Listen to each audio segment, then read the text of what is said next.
Quiero que vayan abriendo su Biblia en 2 de Corintios 12, versículo 7. Este tema que voy a tratar lo he titulado Bástate mi gracia. Bástate mi gracia. Y vamos a leer 2 de Corintios 12, 7 al 10. Sígame ahí en la lectura, por favor. Dice: y para que la grandeza de las revelaciones no me exaltase desmedidamente, me fue dado un aguijón en mi carne, un mensajero de Satanás que me abofetee, para que no me enaltezca sobremanera. Respecto a lo cual 3 veces he rogado al Señor que lo quite de mí, y me ha dicho: bástate mi gracia, porque mi poder se perfecciona en la debilidad. Por tanto, de buena gana me gloriaré más bien en mis debilidades, para que repose sobre mí el poder de Cristo.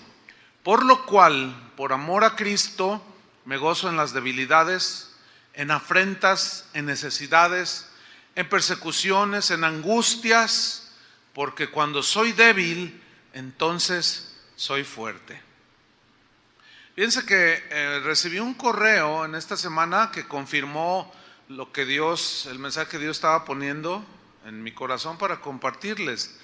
El correo es de una hermana de aquí de Casa de Oración, lo voy a leer. Dice: amado pastor, soy miembro de Casa de Oración desde hace 4 años. Hace 15 días me detectaron un tumor de 16 centímetros en mi ovario derecho. Ya estoy siendo atendida y hasta ahorita, gracias a Dios, parece que no es cáncer. Pero me han surgido muchas preguntas. ¿Por qué hay niños con cáncer?, decía. ¿Por qué a algunos los atacan enfermedades tan devastadoras? Yo soy candidata a desarrollar el cáncer, pero para mí ha sido tan triste ver tanta y tanta gente haciendo fila para tomar sus quimioterapias. ¿Qué dice Dios sobre esto? Pues sí tiene algo que decir Dios. Dice: ¿está escrito que esto sucedería? Pues no, ¿verdad? ¿Qué palabra de consuelo podrían recibir estas personas que luchan con tan grave enfermedad mortal? Bueno, la palabra de consuelo es: cree en el Señor Jesucristo y serás salvo, ¿verdad? Como siempre, pastor, le agradezco y le amamos junto con mi familia. Entonces, vemos que la pregunta de esta hermana es legítima. ¿Por qué? ¿Por qué? ¿Por qué? Otros me han dicho: ¿por qué estoy sufriendo con esta enfermedad? Otros preguntan: ¿por qué estoy pasando tantas necesidades? Otros dicen: ¿por qué he vivido tantas injusticias? ¿Acaso Dios está enojado conmigo? Pues no necesariamente sería la respuesta, ¿no? Otros me han dicho: pastor, ¿por qué hay tanto dolor en el mundo? Otros dicen: ¿acaso estoy pecando porque yo le pregunto a Dios por qué? La respuesta es: no, no estás pecando. No es un pecado por preguntar por qué, porque Jesús mismo hizo esta pregunta cuando Él estaba colgado en la cruz del Calvario. Hubo un momento ahí cuando estaba en pleno sufrimiento y agonía. Él dijo: Dios mío, ¿por qué me has desamparado? Aquí tenemos una de las frases más impactantes de todos en la vida de Jesús. El grito de Jesús: Dios mío, ¿por qué me has desamparado? ¿Cómo entender esa pregunta de Jesús? ¿Bajo qué contexto debemos de entenderlo? Lo voy a explicar. Cristo era 100% humano, era 100% Dios, tenía toda la naturaleza divina, pero también tenía un cuerpo semejante al nuestro. Él como humano se cansó, tuvo sed. Él como humano tenía que dormir, tenía que comer. Entonces, Cristo como humano se identificó con nosotros en el dolor, en la injusticia, en la aflicción. Entonces, Cristo entiende nuestras preguntas y dudas cuando estamos en aflicción. Él entiende nuestra angustia humana. porque Él fue un humano, tomó carne, un cuerpo como el nuestro. En ese momento en la cruz, el peso del pecado de toda la humanidad estaba cayendo sobre Él. Ese fue el momento en el que al que Pablo se refirió cuando dijo: al que no conoció pecado, por nosotros lo hizo pecado. ¿Sí? El castigo que Jesús sufrió por todos los pecados implicó la inevitable separación de Dios en ese momento, como que Dios giró su rostro de su Hijo porque estaba haciendo pecado, como que Dios, no como que, quiero corregir, sino que Dios, como no tiene que ver nada con el pecado, por unos momentos dejó de ver a su amado Hijo porque estaba llevando en su cuerpo los pecados de todo el mundo, para que con su muerte pusiera a disposición de los que creyeran el perdón de sus pecados. ¿Cuántos han recibido el perdón de sus pecados?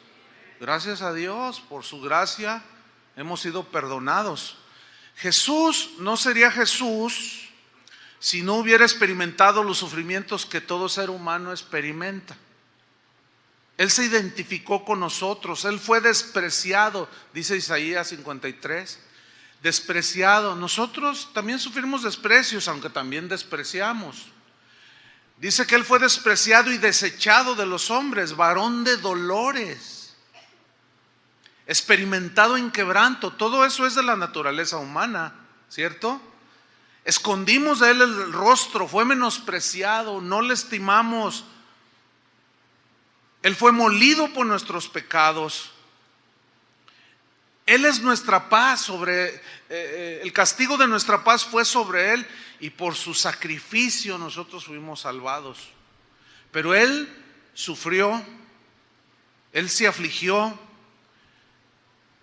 de tal manera que cuando estaba allí antes de subir a la cruz, dice la Biblia que era tanta la agonía que Él tenía que sudó como gotas de sangre, ¿verdad? O sea, que es un fenómeno físico que se da cuando alguien tiene mucha presión. Entonces Jesús, todo esto habla de que Jesús se identificó plenamente con el dolor de la humanidad. Mientras estemos en esta tierra, hermanos, estamos expuestos al dolor, a la aflicción. Por eso dice la Biblia que allá en el cielo no habrá más llanto, ni más tristeza, ni más dolor. Pero en tanto no llegues allá, aquí vamos a vivir aflicciones. Jesús sabe que hay momentos en que nos sentimos como que Dios se olvida de nosotros, como que Dios no escucha nuestra oración. Él sabe perfectamente cuando estamos unidos en situaciones que sobrepasan nuestro entendimiento y que nos sentimos como que Dios volteó su rostro, como que se olvidó de nosotros, y como que sentimos que nuestras oraciones no llegan a Dios y nos sentimos como abandonados de Dios. Como dijo un señor que entrevistaron allá ahora con lo del huracán, allá en la Sierra de Guerrero, dice, ¿y cómo se sienten todos aquí? Dice, mal, dice, no tenemos nada, dice, este pueblo es un pueblo olvidado por Dios, así dijo. Bueno, se entiende la tragedia por la que están pasando, ¿no? Fíjense que Jesús sabía perfectamente que su sufrimiento tenía un propósito y que tenía que seguir adelante en ese propósito. ¿Por qué? Porque era la voluntad de Dios. Aquí vemos a un Jesús enfrentando la experiencia de dolor más extrema que un ser humano pudo haber enfrentado. No solo el dolor físico, sino imagínate la carga de nuestros pecados. Por eso es que Él oye cuando clamamos, Él nos escucha perfectamente. Cuando decimos, Señor, ¿por qué me está pasando esto? ¿Por qué permites que esto me esté sucediendo a mí? ¿Por qué? Es legítima la pregunta. ¿Por qué tengo que despertarme cada día con esta nube oscura cubriéndome y abrazándome? ¿Por qué tengo que soportar tanto dolor en esta vida, Señor? ¿Cuándo va a terminar esta pesadilla? Bueno, los que algunos llaman pesadilla por las aflicciones, terminará cuando mueras o cuando venga Jesús. Pero mientras se dé cualquiera de estos dos eventos, tenemos que saber qué hacer, tenemos que saber el propósito que Dios tiene con las aflicciones. Pero escuchen bien, el sufrimiento de Jesús tenía un propósito.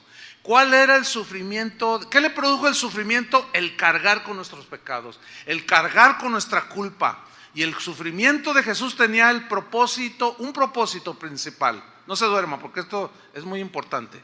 El sufrimiento de Jesús tenía un propósito. ¿Cuál era? Salvarnos. Ese era el propósito del sufrimiento de Cristo en la cruz. Jesús conocía la voluntad del Padre, se sometió humildemente a esa voluntad del Padre. Él tenía que sufrir el dolor para salvarnos de nuestros pecados y de esa manera identificarse con los seres humanos que vivimos todavía las consecuencias de nuestros pecados, de nuestra corrupción, aunque nuestros pecados, en el caso de nosotros los creyentes, ya hayan sido perdonados. Seguimos expuestos a las mismas sufrimientos, así como Dios hace salir su sol sobre justos e injustos. O sea, ninguno se escapa a la misericordia de Dios. También estamos sujetos a las cosas. Los cristianos también tienen accidentes y chocan sus carros. Muchos cristianos salieron afectados con las inundaciones. Entonces, los creyentes en Cristo debemos saber y entender que las pruebas y los sufrimientos en nosotros los creyentes tienen propósitos en Dios. Tenemos que saber y entender que Dios no nos abandonará. ¿Por qué? Porque en el caso de nosotros ya nuestros pecados han sido perdonados. Sin embargo, sufrimos. Padecemos cosas, dolor, que angustias, que nos afligen, ¿sí? Sin embargo, Él estará con nosotros en medio de las pruebas que nos traen dolor, porque el sufrimiento de nosotros no es para expiar nuestros pecados, eso no es bíblico, ¿sí? Acuérdense que lo que Él pide, lo único que pide es que confiemos en Él. En Juan capítulo 16, búsquelo conmigo, Juan 16, 32 y 33. Ahí Jesús dice algo muy importante. Dice, he aquí la hora viene y ha venido ya, en que seréis esparcidos cada uno por su lado y me dejaréis solo. ¿Qué está experimentando Jesús ahí? La soledad. Soledad. ¿Te has sentido solo alguna vez? Jesús también estuvo solo, se sintió solo. Pero mira el contraste, que es de lo que tenemos que aprender. Me dejaréis solo, mas no estoy solo, porque el Padre está conmigo. En realidad, como Dios, Él nunca perdió su divinidad en la cruz, ¿entienden? Como humano cargó nuestros pecados porque nosotros merecíamos ese castigo. Pero ¿se acuerdan cuando Jesús dijo, he aquí yo estoy con vosotros nada más 10 días al mes? ¿Así dijo? Todos los días hasta el fin del mundo. Es decir, que ahora nuestras aflicciones y sufrimientos, Dios promete estar ahí, aunque nosotros sintamos como que no está ahí, como que nos abandonó, como que no nos escucha. Pero de eso se trata el mensaje, de hacernos entender que nos basta la gracia de Dios en medio que nos capacita para enfrentar las aflicciones de la vida. Ahora fíjate el versículo 33. Dice, estas cosas os he hablado.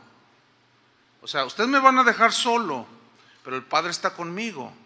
Pero Él está hablando de su sacrificio que en unos pocos instantes después iba Él a sufrir. Dice, estas cosas les he hablado para que en mí tengáis paz.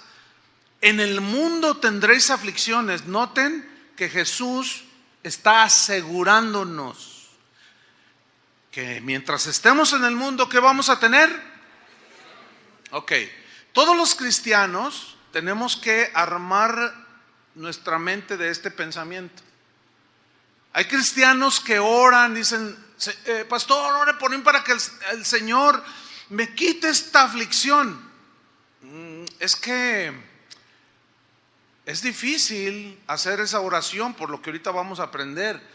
¿No sería más bien, Señor, pastor, ore por mí para que el Señor me dé gracia y fortaleza para saber enfrentar esta aflicción, esta situación que me está causando dolor y poder salir triunfante? Eso es diferente. Ahora mismo, en estos momentos, sin duda que habrá gente aquí o que nos escucha en internet que está pasando por un profundo sufrimiento. ¿Ha oído la expresión esa de lo que estoy pasando no se lo deseo ni al peor de mis enemigos? Claro, porque en ese momento tú estás sintiendo que lo que estás viviendo es lo más agobiante, lo más desconcertante y doloroso. Pero para cada quien su experiencia puede ser así o no tanto, lo cual implica que todos entramos en situaciones por medio de las cuales nos llevan al sufrimiento. Algunos pueden estar teniendo dolor físico, padecer algún dolor físico, alguna enfermedad. Otros están en una lucha emocional, tienen problemas, están deprimidos porque los despidieron del trabajo, han presentado solicitudes, no los llaman y están en una depresión. Ese es un problema, una situación que les aflige y que los mete en depresión. Otros tal vez están teniendo tentaciones fuertes que los afligen y se preguntan, Señor, ¿por qué? ¿Por qué? Pero vamos a ver la experiencia de los hombres, de algunos hombres en la Biblia, hombres de Dios, mujeres de Dios, que experimentaron el dolor y el sufrimiento, pero que sin embargo sus vidas nos enseñan cómo enfrentaron esas situaciones. Uno de estos hombres, cuando se habla del sufrimiento por excelencia, tiene que mencionarse, y este es Job.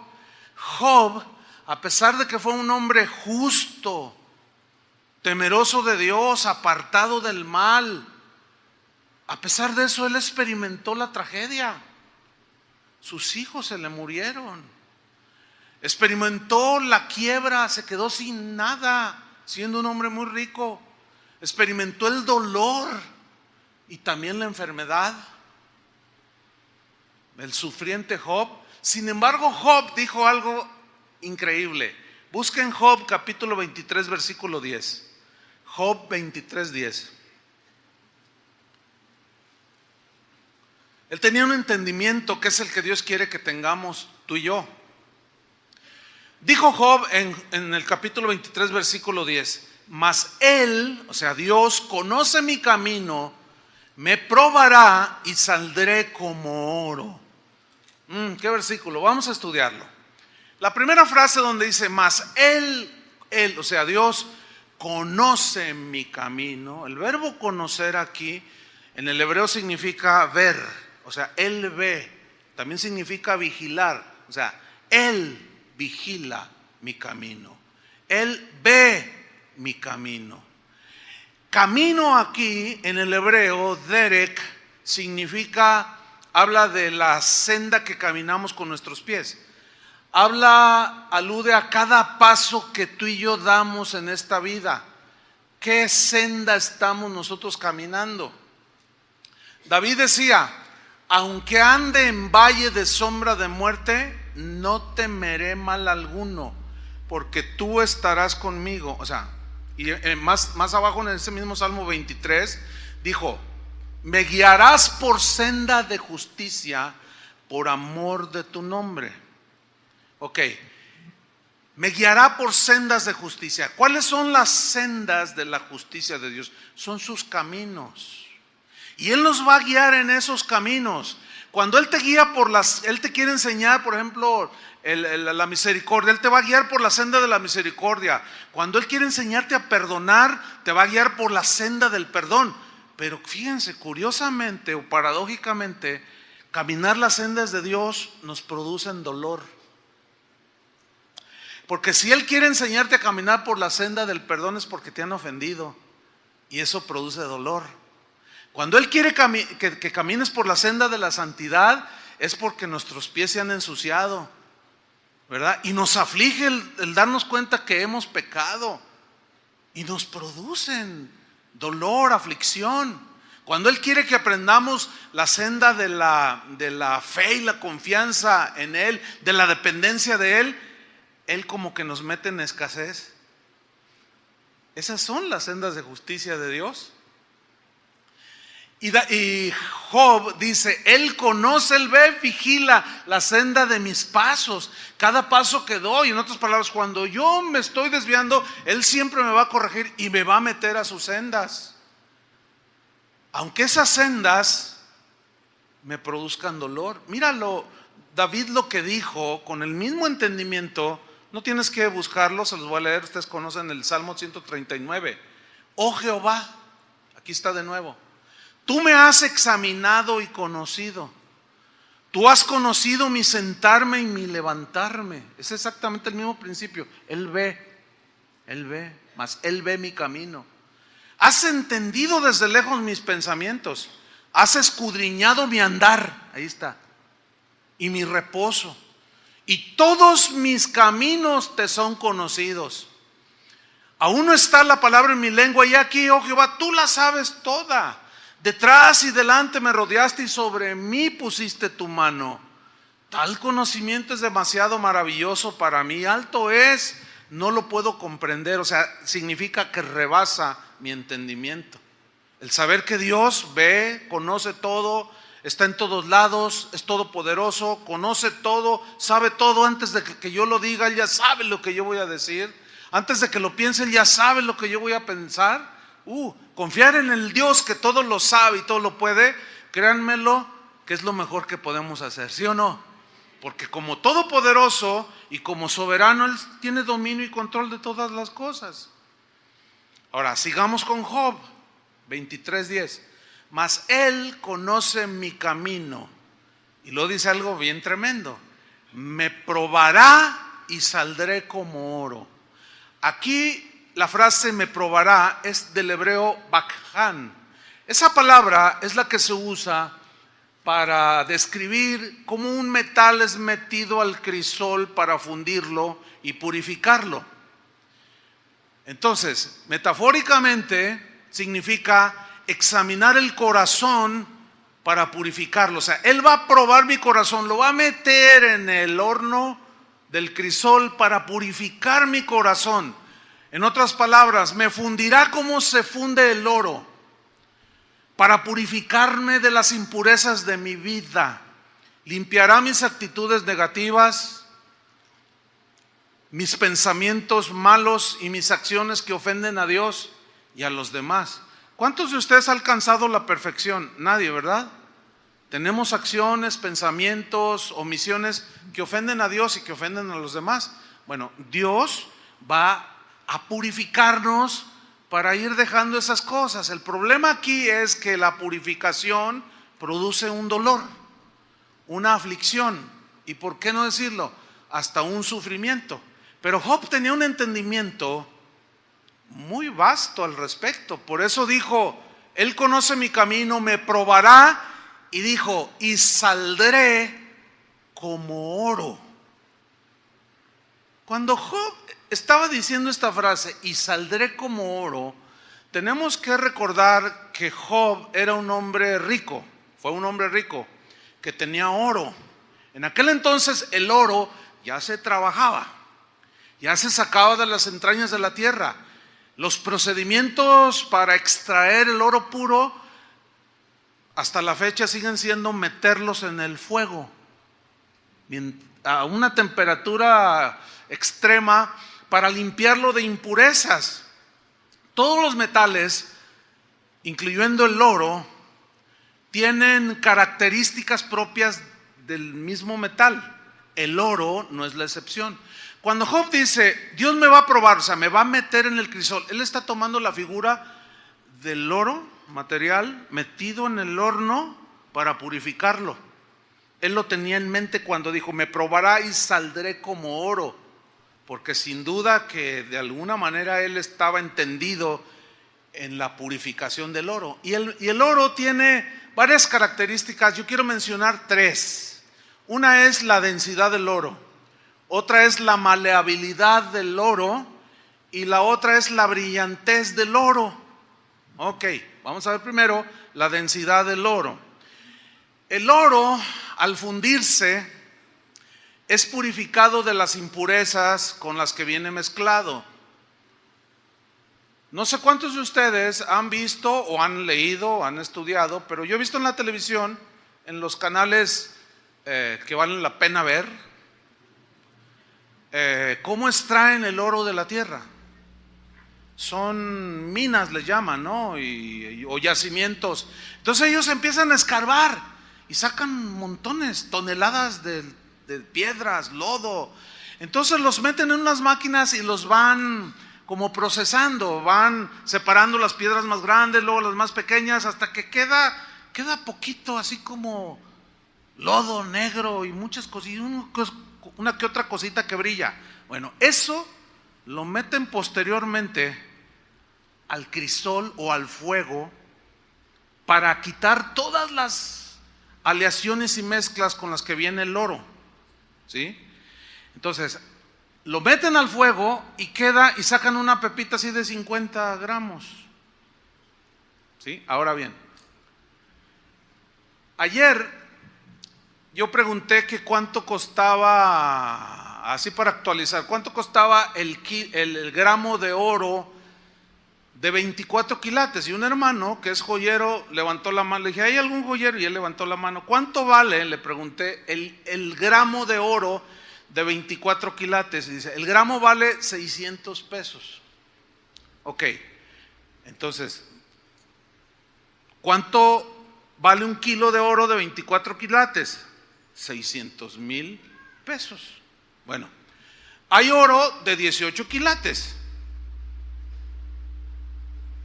Vale menos el kilo. Hay oro de 10 quilates, 12 quilates todavía. Vale menos. Hay oro de 10 quilates, hasta llegar a 8 quilates.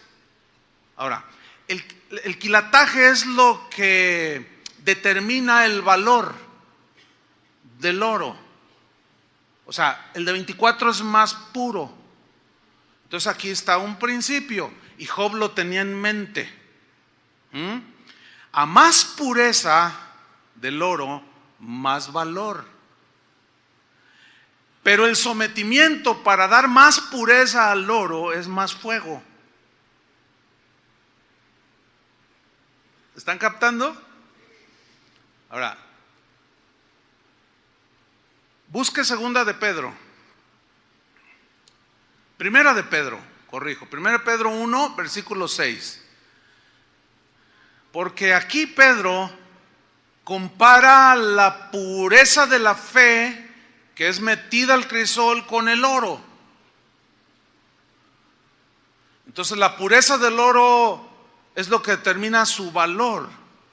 En cuanto a la fe que tenemos los hijos de Dios, pues hay fe de 1 quilate. Es esos hermanos que yo le pedí a Dios y no me contesta, pues ya no vengo a la congregación. Le pido y no me da nada, pues ya no creo. Esa ni de 1 quilate es. También hay fe de 5 quilates. O sea, hay fe de 10 quilates. ¿Sí? Otra ¿se acuerdan cuando Jesús un día, cuando estaba discipulando a sus discípulos, cuando una vez los reprendió y les dijo, hombres de poca fe? En ese momento Él estaba tratando con ellos y poco a poco les iba aumentando el calor del crisol, del fuego al crisol para purificar su fe. Y en ese momento su fe era como de 5 quilates. Y a través de lecciones que ellos vivieron y de tratos en el crisol, fue como la fe de los discípulos se fue haciendo hasta 24 quilates. ¿De cuántos quilates es su fe? De 4, bueno, al menos reconoce que está pero derrapando. ¿De cuántos quilates es su fe? Es una buena pregunta, ¿no? Ahora, ¿cuántos quieren una fe de 24 quilates, pura? ¿Seguros? Entonces, ¿están listos para que el fuego arrecie? Bien. Primera de Pedro 1:6. Estas son palabras de alguien que en sus inicios tenía una confianza en Dios, una fe de un quilate. Pero a medida que fue pasando experiencias que lo hicieron llorar, como el haber negado a su Señor, cuando Jesús le dice: Pedro, Satanás me ha pedido permiso porque te quieres zarandear como a trigo, y yo he rogado, dice, para que tu fe no falte. ¿Qué significa eso? Que le dio permiso. Dice: tú me vas a negar. No, ¿cómo crees, Señor? Bien autosuficiente. Yo me muero por ti. Y al rato ya lo estaba negando. Dios tuvo que meterlo al crisol para purificar su fe, y eso lo hizo llorar amargamente, sufrió. Y ese mismo fue el que escribió esto, 1 Pedro 1:6. En lo cual vosotros os alegráis, aunque ahora, por un poco de tiempo, si es necesario, tengáis que ser afligidos. Esto en el griego implica angustia, estrechez, dolor, en diversas pruebas. Pruebas aquí se refiere meter en el crisol que purifica. Ahora, aquí, ¿qué es lo que el Señor va a purificar? El versículo 7 nos lo aclara. Para que sometida a prueba vuestra fe, ahí está. Ahora aquí, la primera frase, sometida a prueba. La palabra prueba en el griego significa meter al crisol. Eso significa prueba aquí. Y es un símbolo de método o forma de purificación del metal. En el caso de los cristianos, significa pasar por el crisol, es purificación de todas las cosas que traemos ahí mezcladas. Todo aquello que no debe formar parte de nuestra vida. Para que sometida a prueba vuestra fe. ¿Qué es fe? La respuesta estricta es plena y total confianza en Dios. Eso es fe. ¿Qué es lo que va a meter al crisol el Señor? Nuestra confianza en Él. Porque es lo que va a determinar la manera en que, la fe es la que va a determinar la manera que vamos a enfrentarnos en medio de la aflicción, del dolor, de la prueba. Si tu fe, mientras más pura sea, es más sólida, ¿entienden? Por eso es que dice aquí Pedro: para que sometida, pasada por el crisol purificador, vuestra fe, y luego hace el contraste, mucho más preciosa que el oro. ¿Ven cómo hace mención de la fe como algo mucho más precioso que el oro? Ahora, aquí la palabra preciosa en el griego significa valiosa. Entonces allí cobra más sentido. Para que vuestra fe, mucho más valiosa que el oro. ¿Cuántos quieren 1 kilo de oro? De 24 quilates. Sean sinceros. ¿Cuántos quieren 10 kilos de oro de 24 quilates? 6 millones de pesos. Ya hasta gritan. ¿Cuántos quieren fe de 24 quilates? ¿Qué es más precioso? ¿La fe o el oro? Tú puedes tener 10 kilos de oro de 24 quilates y tener fe de 1 quilate. Y Pedro dice: no, mis amados, yo tenía de 1 quilate, yo tenía una fe pero pobrísima. Pero Dios trató conmigo y yo entendí que Él somete a prueba nuestra vida, prueba nuestra fe, o la fe que decimos tener en el Señor. Y la prueba de mi fe, estoy hablando por Él, sintetizando, las pruebas que Dios puso de mi fe me enseñaron y purificaron mi vida y me hicieron confiar plenamente en el Señor. El asunto es que tenemos, en el versículo anterior dijo: tengáis que ser afligidos. en diversas pruebas. La frase diversas pruebas significa multicolor en el griego. O sea, pruebas de todos colores y sabores. Algunos de una manera, otros de otra. Algunos los prueba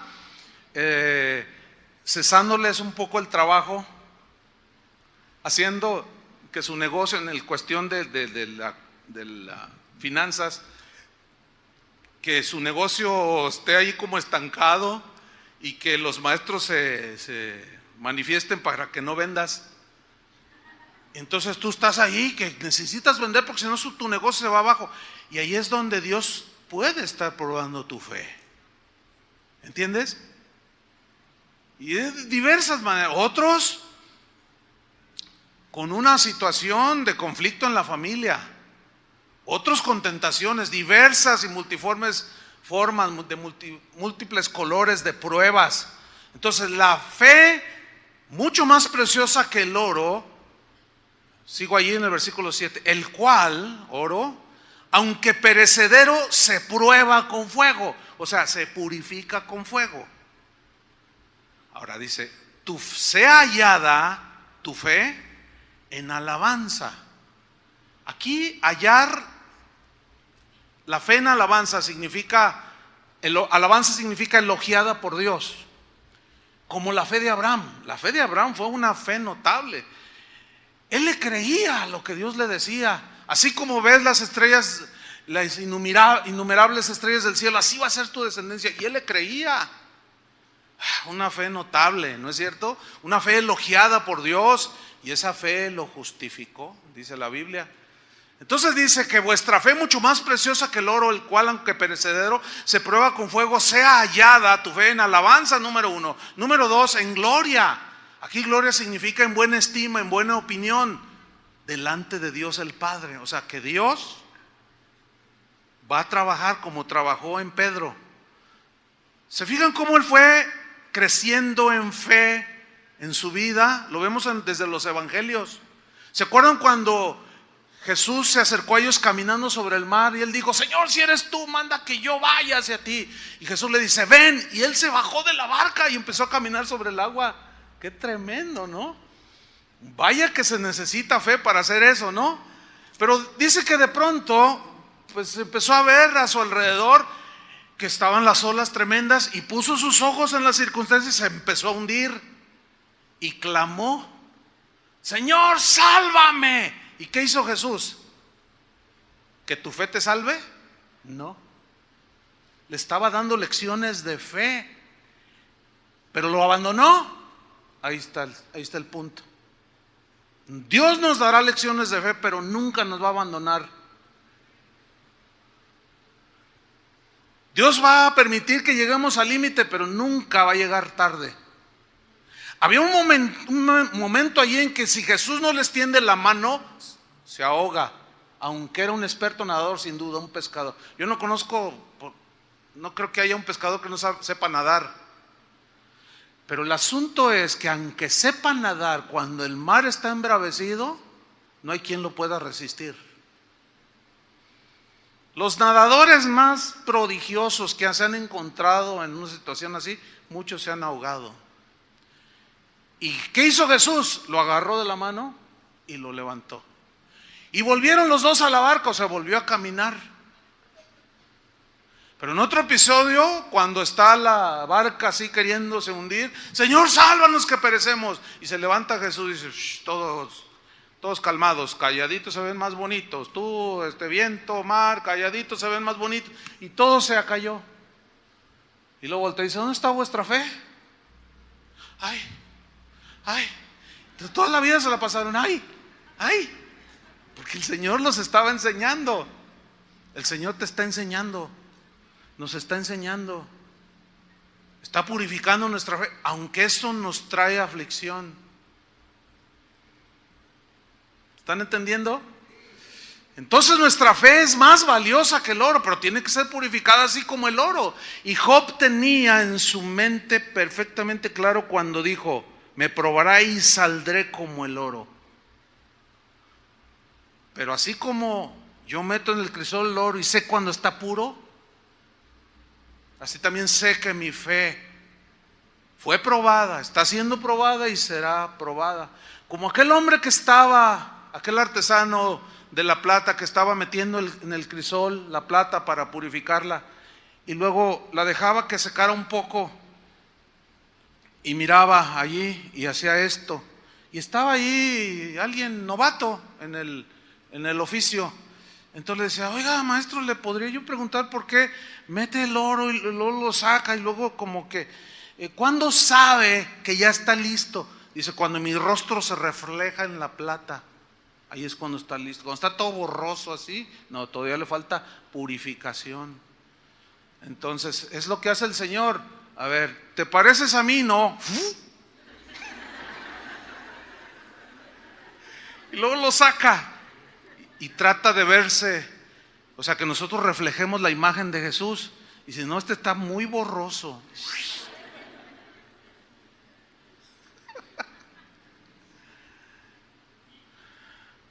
Tu fe mucho más preciosa que el oro, el cual aunque perecedero se prueba con fuego, se hallada en alabanza, elogiada por Dios, en gloria, en buena estima de parte de Dios y en honra, dice.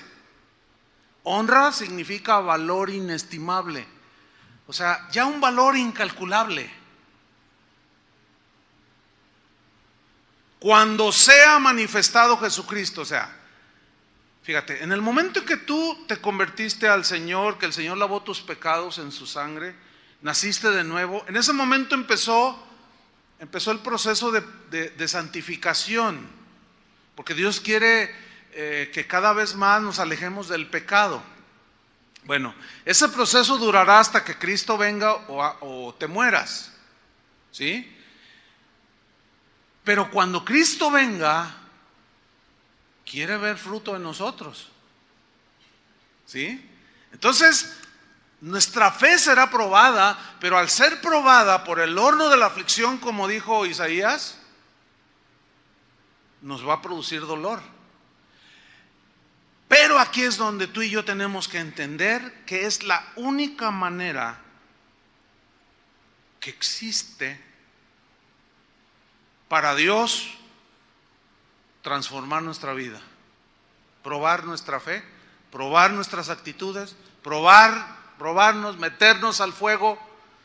Entonces, esa es la primera característica del oro, ¿sí? A más pureza, más valor. Pero a más valor, para que tenga más valor y más pureza, más fuego. La segunda característica del oro es la maleabilidad. ¿Qué es la maleabilidad del oro? Bueno, es la capacidad que tiene el metal, en este caso el oro, de extenderse sin romperse. Esto habla de docilidad, de la docilidad que posee el oro para ser trabajado. Con 30 gramos de oro puro se puede hacer un hilillo sin romperse de 8 kilómetros. El Ángel de la Independencia en la Ciudad de México, ¿lo han visto? Aunque sea en fotografía, pero yo lo he visto así en vivo y en directo y se ve bien brilloso y parece de oro macizo, pero no es de oro macizo. Es una capita sumamente delgada que ha de ser de 3-4 gramos. Con 4 gramos de oro se puede cubrir perfectamente eso, porque el oro, cuando tiene esa pureza, tiene esa característica de ser maleable, o sea, se puede formar a la voluntad del artesano o del joyero, lo extiende, pero la cualidad es que es sin romperse, o sea, no se rompe. Se extiende, pero no se rompe. Bueno, haciendo una antítesis de esto, muchos cristianos, muchos de nosotros, tenemos una fe que que parece más un jarrito de tonalá que un metal como el oro, porque cualquier movimiento, cualquier caída y se hacen pedazos. ¿Están entendiendo?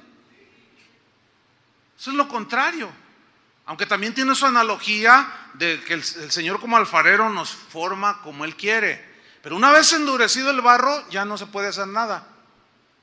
El metal del oro, a más pureza, más maleabilidad, más docilidad.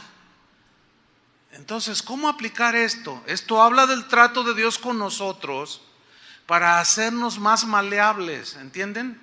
No maleados. Algunos están maleados. Oyen la palabra, oyen y no les entra, no les penetra, oyen y siguen igual y hasta peor se ponen. Y oyen y al principio dicen, oh, sí, pero al rato se les olvida. Esos están maleados. Algo ha pasado allí. No, el cristiano nacido de nuevo, el cristiano, el verdadero hijo de Dios, no se escapa de la purificación. Porque el Señor quiere hacernos cada día más dóciles para hacer su voluntad. ¿Se acuerdan de Jesús? Yo no hago mi voluntad, sino la tuya, Padre. El hacer tu voluntad, Dios mío, me ha agradado. Aunque al hacer su voluntad le produjo mucho dolor. Pero Él nunca se rebeló al Padre. No hay nada como un cristiano maleable, dócil al trato de Dios, al mandato de Dios, a la formación de Dios. No hay nada que glorifique más como un cristiano así. Ahora, para llegar a ese quilataje, pues se necesita el trato de Dios, ¿sí o no? Que es el artesano de artesanos, el joyero de joyeros. ¿Cuántos hombres en la Biblia fueron tratados por Dios? Moisés. Oye, escuche, allí en la corte del faraón, heredero legítimo al trono, aunque haya sido por adopción, pero era heredero legítimo al trono. Tenía todo el dinero del mundo, toda la fama, todo lo que él quería, y Dios lo llama para sacar a Israel de la esclavitud. Y él quiso hacerlo en su fuerza y vio a un egipcio que estaba maltratando a un hebreo y fue y lo mató. Y Dios le dijo, así no. Y tuvo que huir al desierto. ¿Cuántos años duró en el desierto? 40. ¿Qué hay en el desierto? Miren, no hay McDonald's, no hay 7-Eleven, no hay nada, no hay nada. Cuando alguna que otra cosa. 40 años. ¿Ustedes creen que eso no le produjo humillación? ¿Qué hizo Dios en esos 40 años? 40 años preparándolo para un día pararse ante Faraón y decir, deja ir a mi pueblo. 40 años preparándolo para aguantar todas las murmuraciones del pueblo.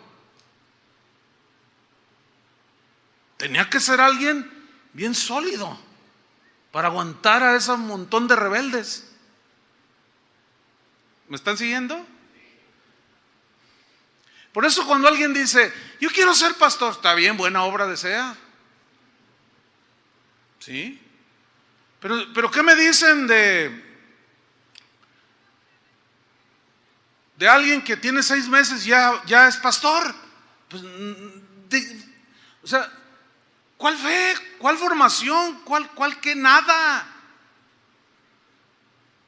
No, eso es un proceso.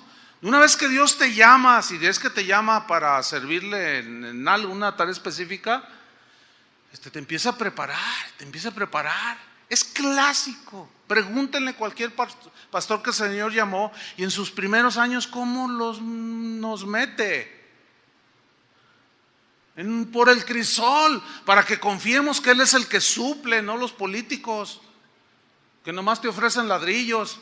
Él dice, si tú confías en mí, yo te voy a dar todo lo que necesitas, pero para aprender a confiar en Dios te tiene que meter en la posición donde no hay nada, para que aprendas a confiar. Y yo les puedo contar muchas experiencias de ese trato con Dios, y en todas las áreas, y todavía sigue tratando.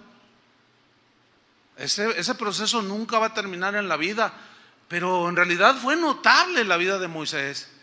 Dios dijo, este es un hombre fiel, no hay hombre fiel como él en mi casa.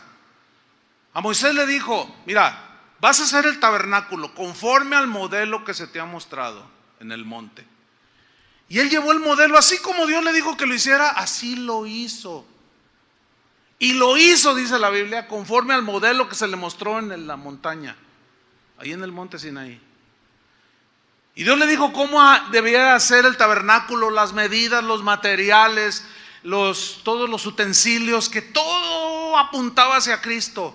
Todo simbolizaba a Cristo, todos eran referencia a Jesús, pero estaba como velado, era simbología, ya apuntando hacia la venida del Mesías. Pero aquí lo que quiero resaltar es que Moisés hizo todo conforme a lo que Dios le dijo cuando se le mostró el modelo. No le aumentó ni le quitó. Moisés era un hombre maleable, de 24 quilates. ¿Y qué me dicen de Noé? Lo mismo. Un hombre que Dios le dijo: hazte un arca de esta madera, la vas a calafatear, vas a hacer así de estas medidas. Y dice en Génesis: y lo hizo tal como Jehová Dios le dijo que lo hiciera.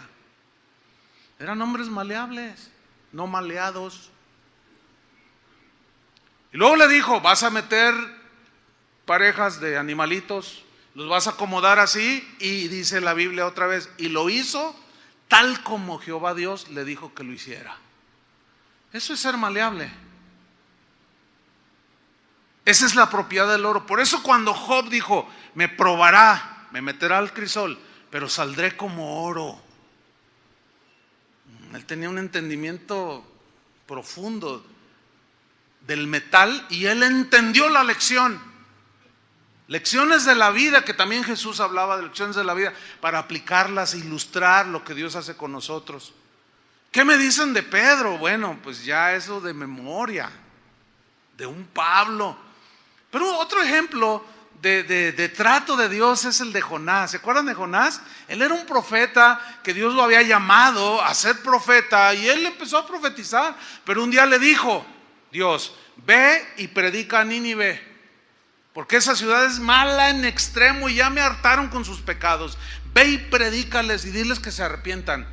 Y dice Jonás, dice ahí en el libro de Jonás, que Jonás sabía que Dios era perdonador. Dice, y no quiso ir, como diciendo: se lo merecen, merecen el infierno y la destrucción. Y dice que intentó huir de la presencia de Dios. Y fue y pagó un barco para irse a una ciudad y se metió al barco y Dios preparó una tempestad. De tal manera que la barca se hundía.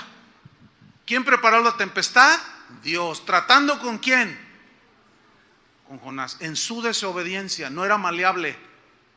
Hubo un momento en que Jonás fue con el capitán del barco y le dijo: mira, yo soy el culpable. Al menos era honrado, ¿no? Porque casi siempre le echamos la culpa a otro. Yo soy el culpable de esta tempestad, pero tírenme al mar y todo esto se va a aquietar. Esto habla de otro principio. Cuando nosotros no somos maleables y entramos en rebelión, dañamos a nuestra esposa, a nuestros hijos, a nuestros seres queridos, a nuestros vecinos, amigos y hermanos en la iglesia. ¿Qué culpa tienen nuestros hijos de nuestra desobediencia? Entonces le dice: tírame al agua y se aquietará la tempestad. Y el capitán del barco le dijo: no, ¿cómo? No, y no le hizo caso. Pero como la tempestad siguió, el capitán del barco dijo: pues como dicen los mexicanos, por si las moscas. Y lo agarraron y lo tiraron al mar. ¿Y qué sucedió? Se aquietó la tempestad. ¿Quién era el culpable? Jonás. Muchos tienen tempestad porque no son maleables, son desobedientes, pero la están llevando los inocentes.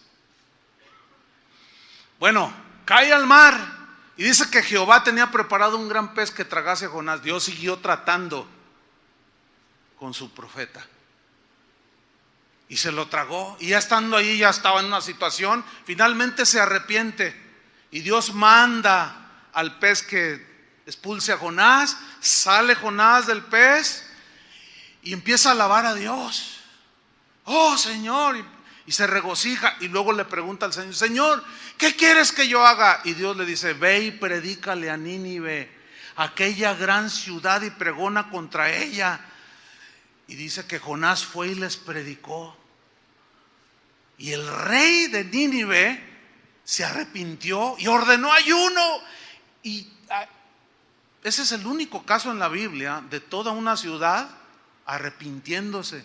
Hasta los animales los metieron en ayuno, al perro, al gato y a la tortuga. A todo mundo lo metieron porque era la convicción por la predicación de Jonás. Pero Jonás se enojó. Yo ya sabía que tú eras bueno y que eras perdonador. Yo siempre me he preguntado, ¿acaso existirá algún predicador por allí que a su predicación se conviertan, se arrepientan los oyentes? ¿Que no le guste? Pues difícilmente. Sin embargo, ahí tenemos un caso. Y ahí va Jonás todo y se sienta afuera de la ciudad. Yo sabía que tú eres bueno, yo sabía que tú eres misericordioso. Y fíjense, qué tremendo hombre. Lo que diríamos, qué carácter tan horripilante. Qué carácter tan feo.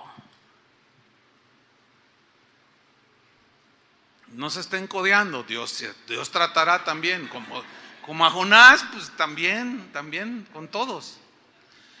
Entonces dice que le daba, se sentó ahí todo quejumbroso y dice que le daba el sol agobiante. Entonces Dios preparó una calabacera. Fíjate, la idea es esta, que creció rápido y le dio sombra y descansaba Jonás del calor del sol. Dice, pero Jehová preparó un gusano que tragara la raíz de la calabacera y se secó. Híjole. Qué increíble, ¿no? El trato de Dios. Entonces Jonás reacciona y dice, no, ¿cómo es posible? Ay, la calabacera se secó. Entonces Dios le dice, tú tienes lástima por la calabacera y no había yo de tener misericordia por 120 personas ahí junto con los animales y toda la ciudad. Dios le estaba dando una lección. Quería que fuera misericordioso como él. Lo estaba formando, lo estaba haciendo maleable. La tercera es la brillantez del oro. Esto habla de la obra de Dios en los creyentes. El oro cuando es puro brilla. Yo tengo aquí mi argolla de 35 años de casado. Nunca me la he quitado, es la misma, es la original. Ahí está, siempre no pierde brillo. Pero saben que estaba yo leyendo algo sobre precisamente el metal y decían, para que el oro, sus joyas de oro, sus anillos mantengan el brillo, dice, no lo exponga a agentes químicos, no les ponga al polvo, el mismo sudor y cosas que agarramos en la mano, el caso de un anillo, tienden a opacar un poco el brillo. No pierde su valor la joya, pero todo eso simboliza el polvo, otros agentes químicos, otras cosas que opacan un poco el brillo de la joya. Hablan, podemos decirlo así, de las cosas que permitimos nosotros que van opacando el brillo en nuestra vida. ¿Están entendiendo? Mira lo que dice la Biblia en Filipenses 2:13. Filipenses 2:13 dice, porque Dios es el que en vosotros produce así el querer como el hacer por su buena voluntad. Haced todo sin murmuraciones y contiendas, para que seáis irreprensibles y sencillos, hijos de Dios sin mancha, en medio de una generación maligna y perversa, en medio de la cual resplandecéis como luminares en el mundo. En otra versión dice el versículo 15, así como hijos de Dios, limpios y sin falta, viviendo entre gente perversa y mala, de esa forma brillarán entre ellos como las estrellas brillan en la oscuridad. En otras palabras, algo que brilla siempre llama la atención, ¿no? el brillo es la gloria de Dios. ¿Entienden? En la vida del cristiano. Por eso dan las instrucciones de que después que de un tiempo prudente tú limpies con un paño especial los metales. También se raya, el oro se raya al tener roces con otros metales, también se pule. ¿Sí? Entonces todo eso simboliza, todo eso Job lo sabía. También sabía que el oro había que pulirlo de cuando en cuando. Y la Biblia dice, si confesamos nuestros pecados, Él es fiel y justo para perdonarnos y limpiarnos de toda maldad. Otra vez nos pule.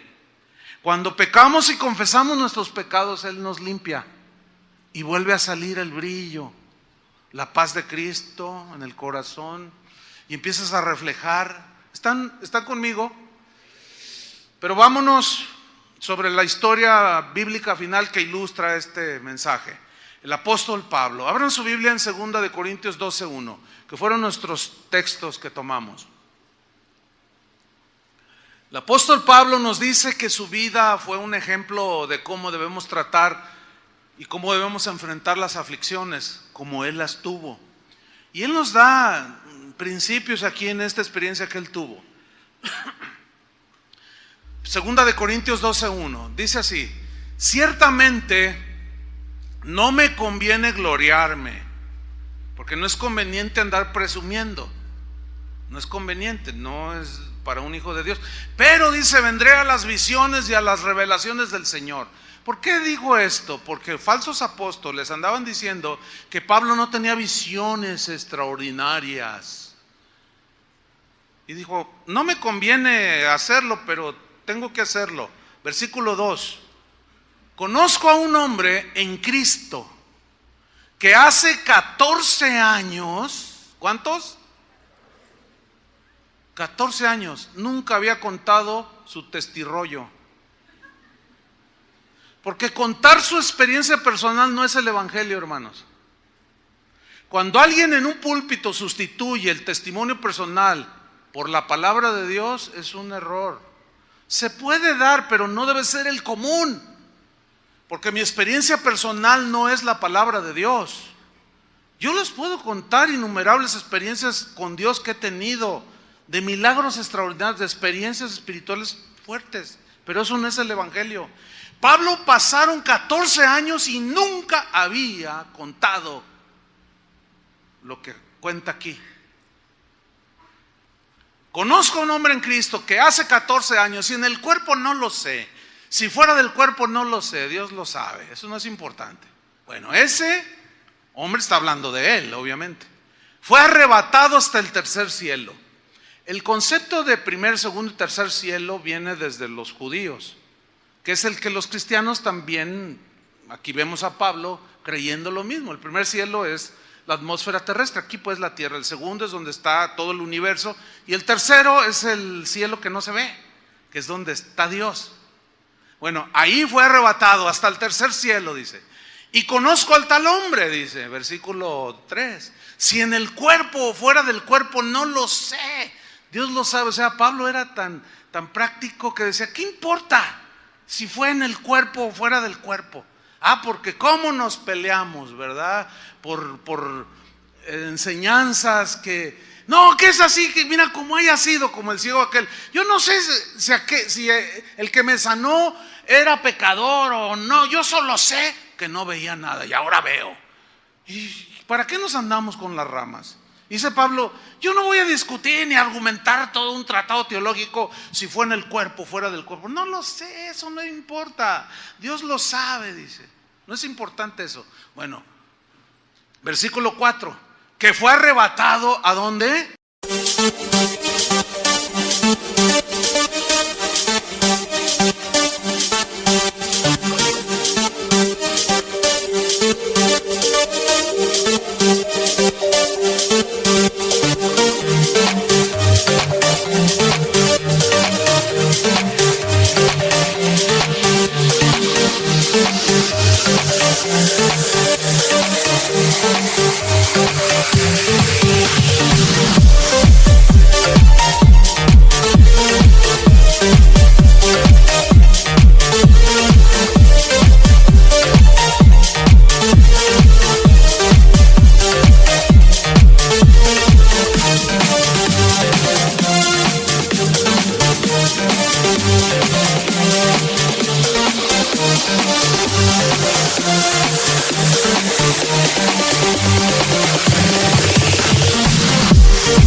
paraíso.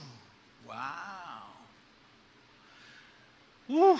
Luego dice, donde oyó ese hombre, o sea, él, palabras inefables, profundas, que no le es dado al hombre expresar, o en otras palabras, que es difícil encontrar palabras para expresar lo que vi. Yo cuando leo esta historia me pregunto, ¿cómo es posible que a Pablo le dijeran, ni les digas porque no van a entender? Y ahora andan muchos por ahí dando su testimonio que se los llevó el Señor al cielo, otros que al infierno, puro rollo. Mejor que prediquen el evangelio y dejen las experiencias personales. Pues eso no es lo importante, dice. Yo escuché palabras y es difícil explicar lo que vi. Versículo 5. De tal hombre me gloriaré, pero de mí mismo en nada me gloriaré, sino en mis debilidades. Sin embargo, si quisiera gloriarme no sería insensato, porque diría la verdad. O sea, que sí fue efectivamente arrebatado al paraíso. Pero lo dejo, dice, para que nadie piense en mí más de lo que en mí ve. A él le importaba que la gente viera a Cristo, no que fuera un hombre que se desenvolvía y volaba por todo el universo, como hoy cada testirrollo que hay ahí en los púlpitos. No, hermanos, me salí del cuerpo y empecé a rodear la tierra, y yo flotaba y miraba y ahí se veía el planeta azul. Pues eso lo veo en Discovery.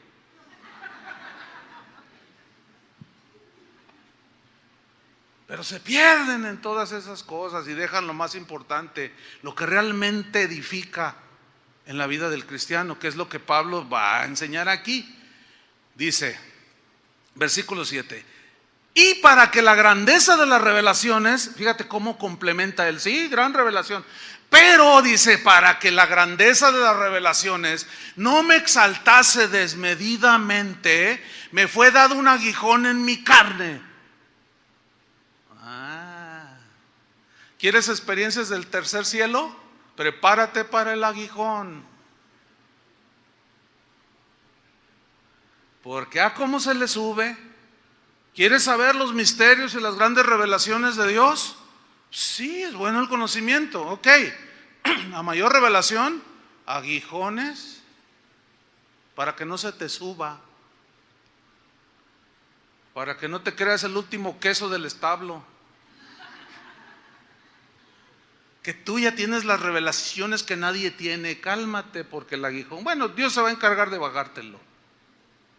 Y Pablo dice, yo entiendo eso, tengo grandes revelaciones, pero para que no me exaltase, Dios me dio un aguijón en mi carne. La palabra aguijón en el griego significa estaca puntiaguda. Carne aquí se refiere al cuerpo físico. Y lo dice, un mensajero de Satanás que me abofetee, para que no me enaltezca sobremanera o desmedidamente. Hay varias interpretaciones respecto al aguijón, pero hay dos de las más congruentes y aceptadas dentro del cristianismo. Una es de que el aguijón se refiere a las persecuciones, causan dolor, ¿no?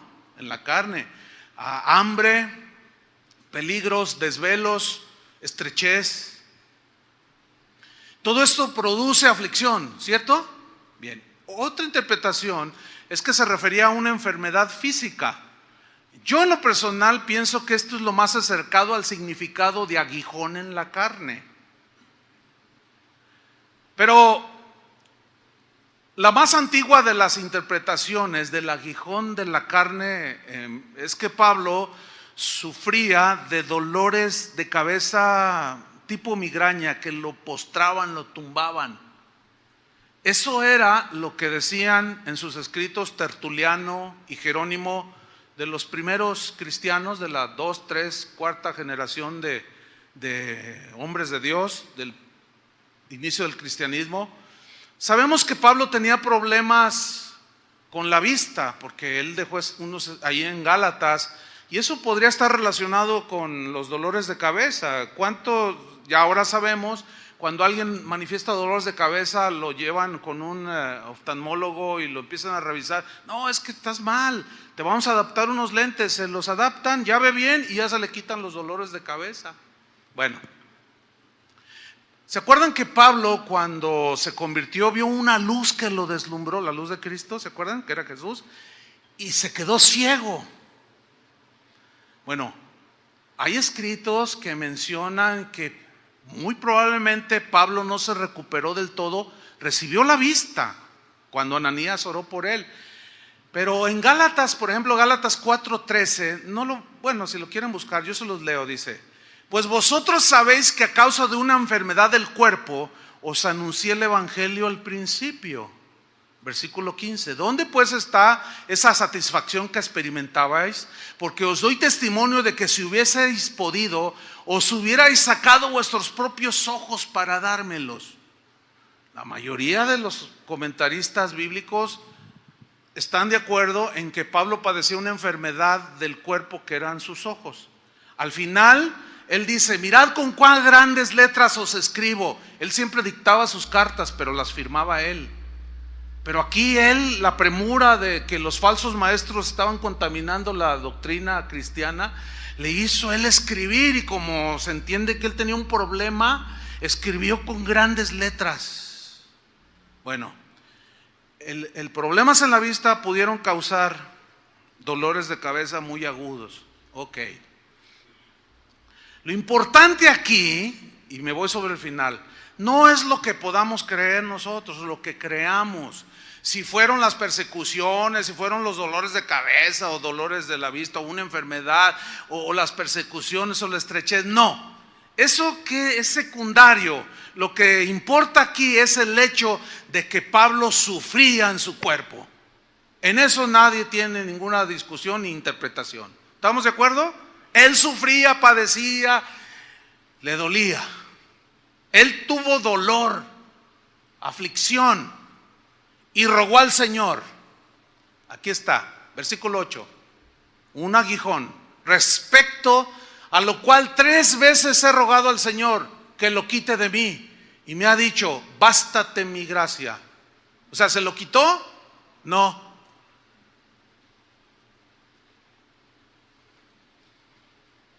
Por eso al principio dijimos: no debemos orar: Señor, quítame esta aflicción. Señor, no, más bien, dame fuerza, dame sabiduría, dame tu gracia que me capacita para enfrentar esta situación y salir victorioso al final. ¿Qué es lo que Dios le estaba enseñando a Pablo? Bástate mi gracia, porque mi poder se perfecciona en la debilidad. Por tanto, de buena gana, con buena actitud, sabiendo que Dios está tratando conmigo, porque tengo un problema de orgullo. Y sé que Dios está tratando conmigo. Yo sé por qué no me quitó ese aguijón que me daba dolor. Sea enfermedad o persecución, lo que haya sido, me dolía. Por eso es que de buena gana me gloriaré, porque entiendo que Dios está tratando conmigo y que quiere 24 quilates. Quiere un apóstol de 24 quilates. De buena gana me gloriaré más bien en mis debilidades. Debilidad es una palabra que se traduce enfermedad física, recursos puramente humanos. Dice: para que repose sobre mí el poder de Cristo. O sea, que no me apoye tanto yo en mi conocimiento, en mis habilidades. No. Por lo cual, dice el versículo 10, por amor a Cristo me gozo en las debilidades, en afrentas, en necesidades. ¿Qué es lo que nosotros no hacemos? Alguien te calumnia: dijeron de mí que soy Juan Charrasqueado.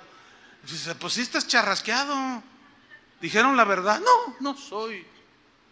Y empezamos allí con tanta cosa. ¿Cuántos se glorían en las necesidades? A ver, levanten la mano. Pues casi nadie, bien poquitos. San Pablos y San Pablitas.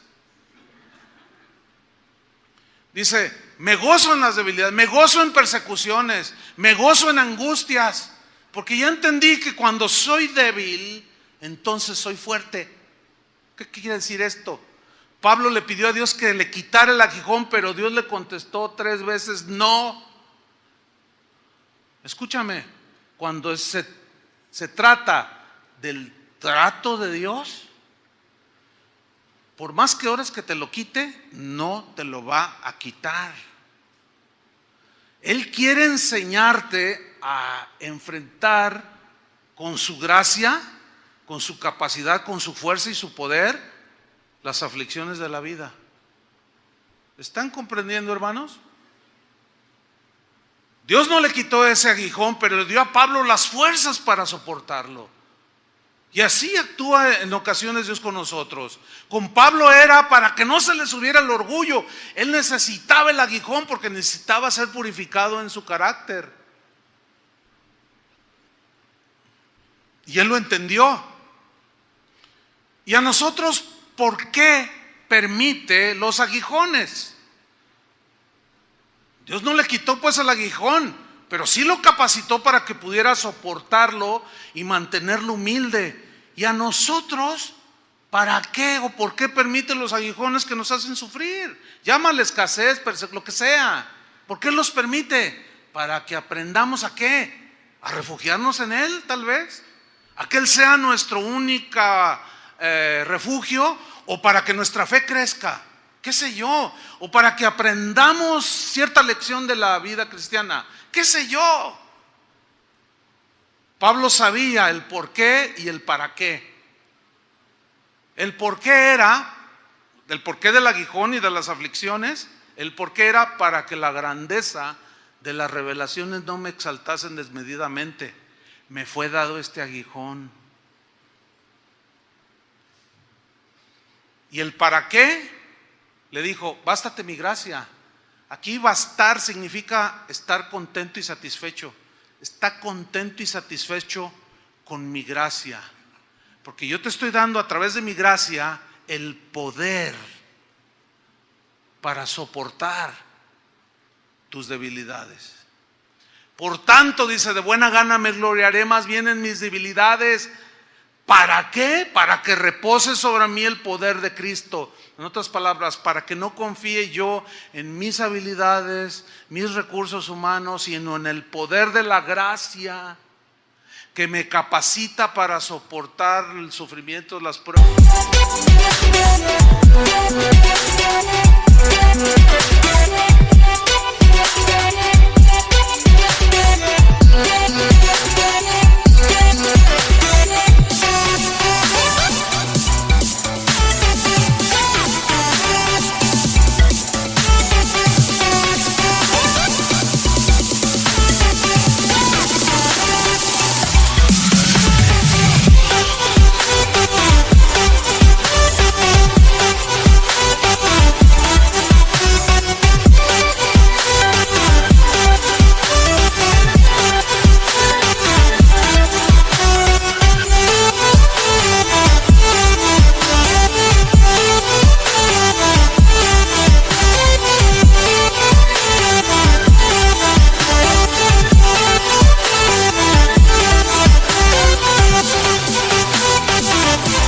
De la vida que a la postre, en el caso de Pablo, me van a ayudar a que el orgullo no me desvíe de los caminos del Señor.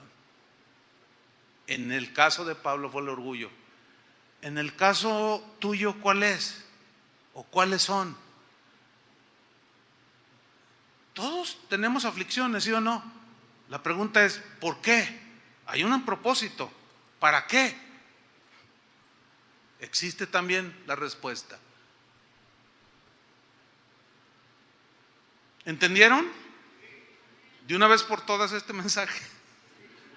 Más les vale en este sentido. Porque si tú no logras entenderlo o no quieres entenderlo, de todas maneras vas a sufrir. Y como dijo un sabio cristiano, es mejor sufrir con Cristo que sin Cristo. Porque con Cristo hay esperanza, hay consuelo, hay abrazo del Padre, hay fuerzas renovadas como las del águila. Y sin Cristo hay frustración, hay desesperanza y el sufrimiento es en vano. Porque no lograste entenderlo o no quisiste entenderlo. ¿Cuántos le dan gracias a Dios por su gracia? Que nos baste su gracia. Amén. Oremos. Señor, te damos gracias por tu palabra que nos instruye, que nos dirige, que nos enseña, pero también nos reprende, nos redarguye, pero a la vez nos nos lleva por pastos verdes. Aunque a veces andemos en valle de sombra y de muerte, porque tú nos llevas por las sendas de justicia por amor de tu nombre. Pero aún ahí tú estarás con nosotros, Señor, porque tú estás formando a Cristo en nosotros. Es a lo que Pablo se refería, Señor, lo entendemos así. A los Gálatas cuando les dijo: hijitos míos, por quienes vuelvo a sufrir dolores de parto, hasta que Cristo sea formado en vosotros. Así, Señor, tú no nos dejarás. Si somos tus hijos, seguirás tratando, formando, quebrantando, limando, limpiando nuestras vidas, Señor. Y te pido, Padre, que en este entendimiento de que es necesario que nosotros entremos al crisol para que nuestra fe sea purificada, entendemos también, y quién mejor que tú lo entiendes, que esto nos produce dolor, sufrimiento, padecimiento, pero a la vez ahí mismo, de la misma raíz surge el consuelo, la esperanza, la confianza en ti, Señor, de que tú estás ahí al pendiente. Aunque nosotros en un momento dado digamos: ¿por qué, Señor? ¿Por qué? ¿Por qué? Pregunta que no te ofenderá, Señor, porque Jesús mismo como humano dijo: ¿por qué? Esa es la enseñanza para que Jesús se identificara con nosotros y pudiéramos entender que Él nos comprende.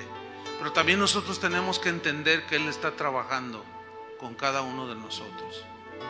En el nombre de Jesús, Padre, te damos muchas gracias.